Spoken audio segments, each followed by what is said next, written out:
دې میاشتې را چې کومه د اختر میاشت ده د دې په نخم تاریخ باندې د عرفې پر ورځ تکبیرونه شروع کېږي. الله اکبر الله اکبر لا اله الا الله والله اکبر الله اکبر ولله الحمد.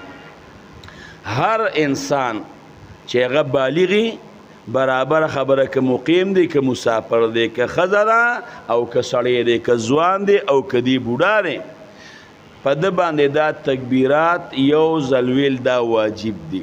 خو دومره خبره چې سړی به په زوره وی او ښځه به په مزه باندې وی او درې ځله ویل دا مستحب دی.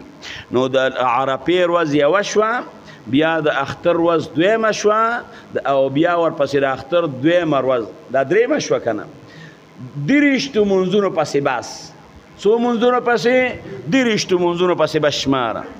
نو دا زما په خیال په 14مه ورځ د مازدیګر هغې پسې دا ختمیږي. که د امام نه دیر شو انتظار د امام مه کوه، بس خپل تکبیرات تشریق وایه. که په دې ورځو کې تا نه مونځ قضا شو او د هغې مانځه قضا دې هم په دې ورځو کې کوله نو به پسې تکبیرات تشریق وایه. او که په دې ورځو کې د لمونځ قضا شو او دا ورځې درنه تېرې شو بیا دې د هغې قضا وروسته راګرځوله نو بیا در باندې تکبیرات تشریق دا در باندې نشته.